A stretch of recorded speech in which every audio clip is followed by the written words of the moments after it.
welcome back to my channel. If you're new here, my name is Katie, otherwise known as the Vintage Academic. I am a transfer student at UC Berkeley. I study anthropology and archaeology, and if you are looking to learn how to read like a 4.0 anthropology major, you are in the right place. Today I want to share with you guys the actual techniques and approaches that I use to tackle the large amounts of reading that I have to do as part of my degree in anthropology at UC Berkeley. In this video, I am actually going to pull up an article and walk you through the steps that I go through when I read an article. But first, let's talk about reading in college real quick. When it comes to things like the humanities and the social sciences, which is the field that anthropology falls into, it's actually pretty important to read as much of your readings as you strategically can.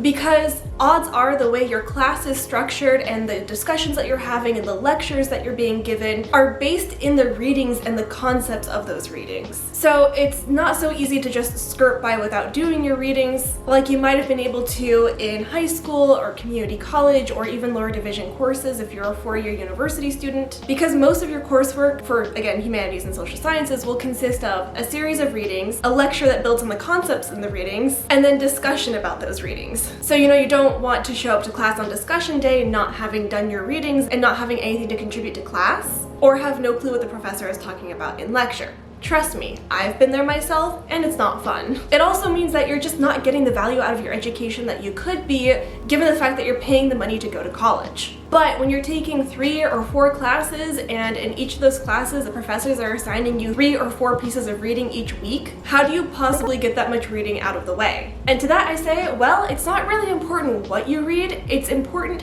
how you read it. Adopting some kind of reading technique is really important and useful in helping you build a fuller grasp of the scholarship of the field that you're studying, as well as just understanding what's going on in class. And in today's video, the technique that I'm going to share with you is the one that I use. It is called structured reading, and I have actually created a workbook about structured reading, which I'll link in the description below. You can find it over on Accepted Consulting's website, where I am the head of the transfer admissions office, where I help students get into their dream universities. So after you've watched this video, if you feel like you need more guidance, go ahead and grab that workbook. It will be really useful. So structured reading is a way of approaching your readings in order to get the most out of them without spending precious time reading everything but absorbing nothing. Structured reading includes reading critically, knowing what to read and what not to read, learning how to break down an argument that somebody's making, evaluate strengths and weaknesses of an argument, and how to do all of that quickly and effectively so that you can get to the rest of your coursework and homework that I know you guys have to do. Before we get into it, there are 2 things I want to say. First, the steps I'm going to outline might seem like they will take more work than simply reading everything that's assigned to you. And while that might be true at first, structured reading is something that you have to practice and you get better at over time. And before you know it, the steps really become second nature and you do them as you're reading rather than looking at the article and stopping and looking at the steps and trying to do it like that.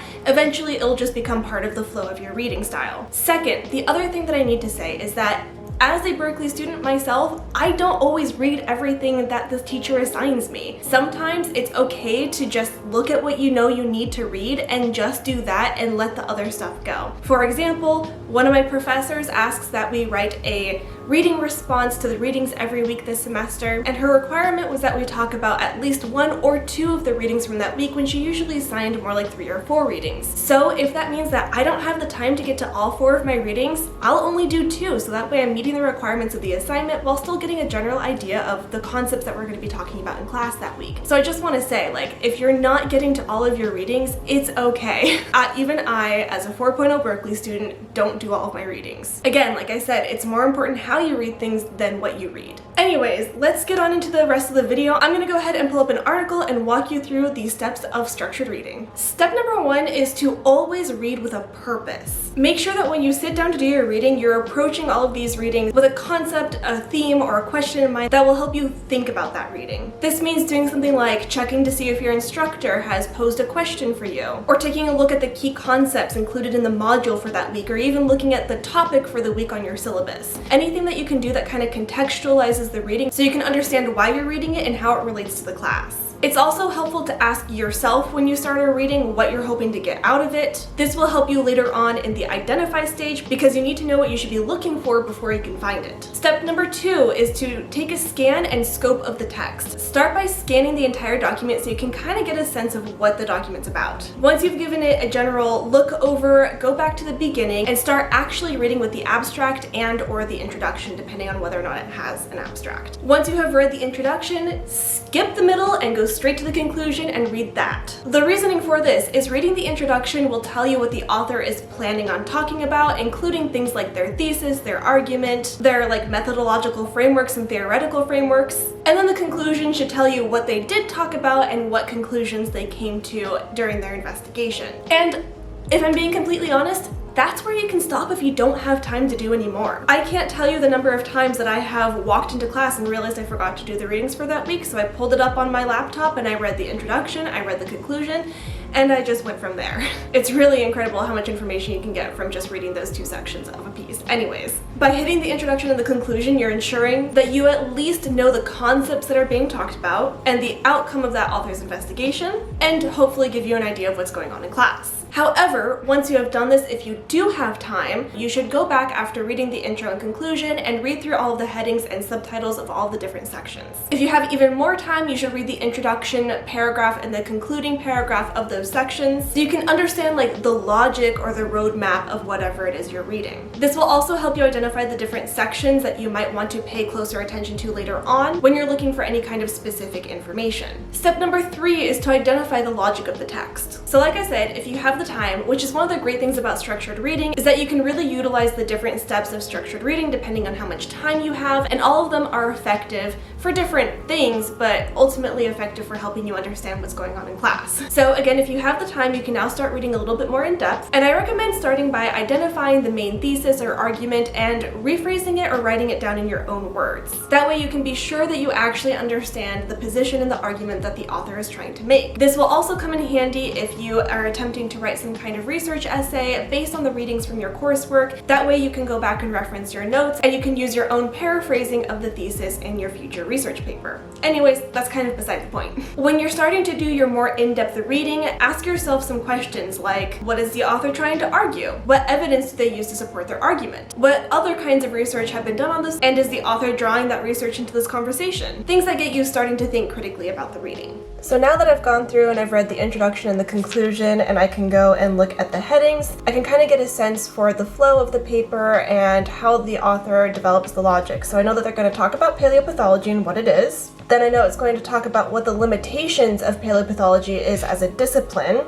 Then it's going to talk about some of the big projects that people have attempted to pursue using paleopathology as a perspective on past health. And then the rest of this section is 3 different case studies or examples of the environmental impacts on health, and this is a section that during the identify stage I might skip over if I don't have time because it's going to be very detailed information about just this and not the broader argument, conclusions, or implications. Step number 4, read differentially. If when you are reading everything with equal weight, that means you are reading inefficiently. All of the information and the words that a piece of writing has to offer are not created equally. So this is where the identify step comes in. Once you have identified the different sections of text that will and won't be helpful to you, you can then spend your time and effort on those different sections in proportion to their importance or their difficulty. Now when I say that there's different types of information, what I mean is that some of the text will contain the critical conceptual arguments that are key to the point the author is going to make, and other parts of the text are going to be more illustrative case studies, examples of the point the author is trying to make. When it comes to the sections that contain key information and critical concepts,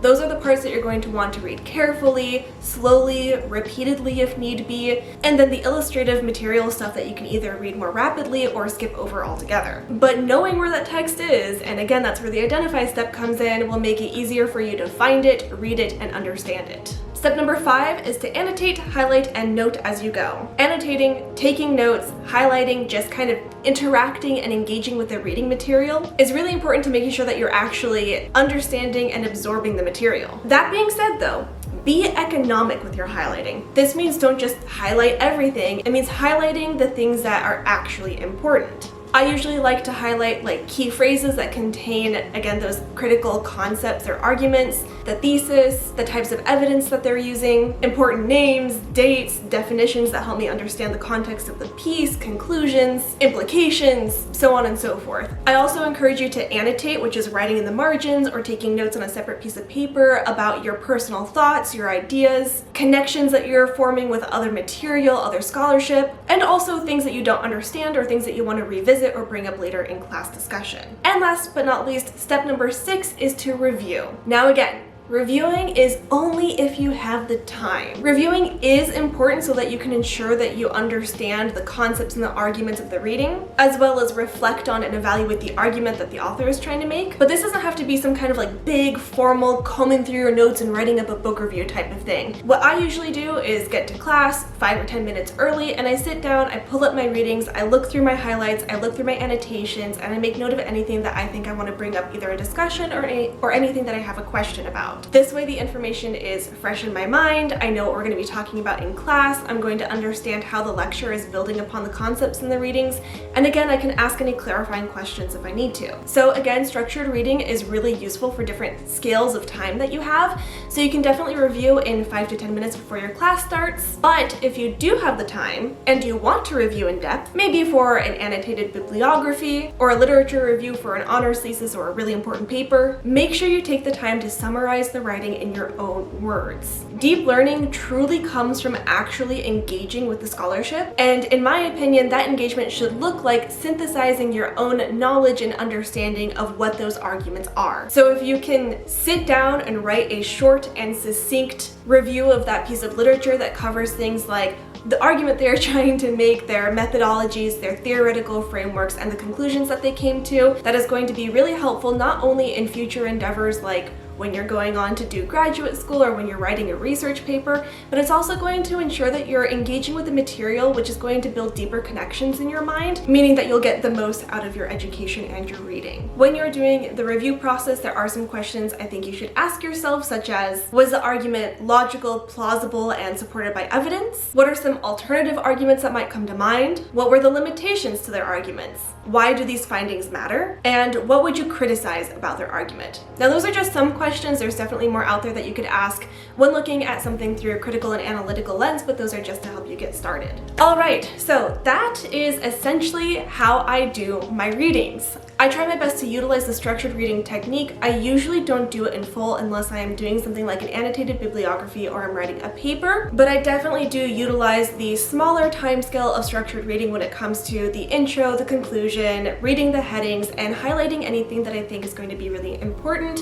or anything that I don't understand so that I can bring it up in discussion during class.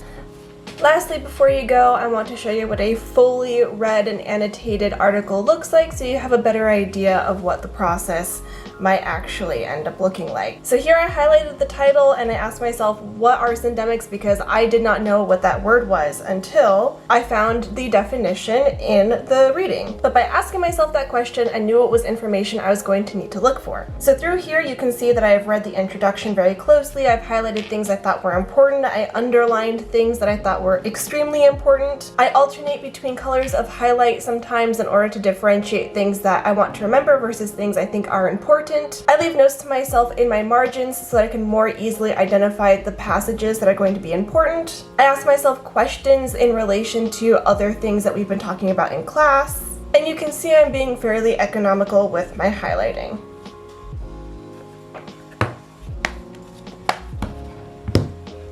I really hope that this was helpful to you because learning how to read at an upper division college level is something that people don't really teach you how to do. I mean, I'm a pretty strong reader in the first place, but it really took me a lot of time and effort to develop these skills, and I really credit the literature courses that I took in my community college for my ability to adapt to the way that we have to read in upper division courses. Now, if you think that this is going to be a little bit too hard for you to do on your own, again, check out that workbook in the description below, and I would also recommend that if you need help strengthening strengthening your reading skills, your critical analysis skills of literature, to look into taking some kind of literature course at whatever school you're at, whether it's high school, community college, or university. Anyways, that just about wraps it up. I hope you enjoyed this video. If you found it useful, give it a thumbs up. Leave me a comment below. Tell me, how do you approach your readings? If there's something I'm not trying, let me know. Don't forget to subscribe for more college advice, UC Berkeley content, archaeology content, and I will see you guys in the next video. Bye!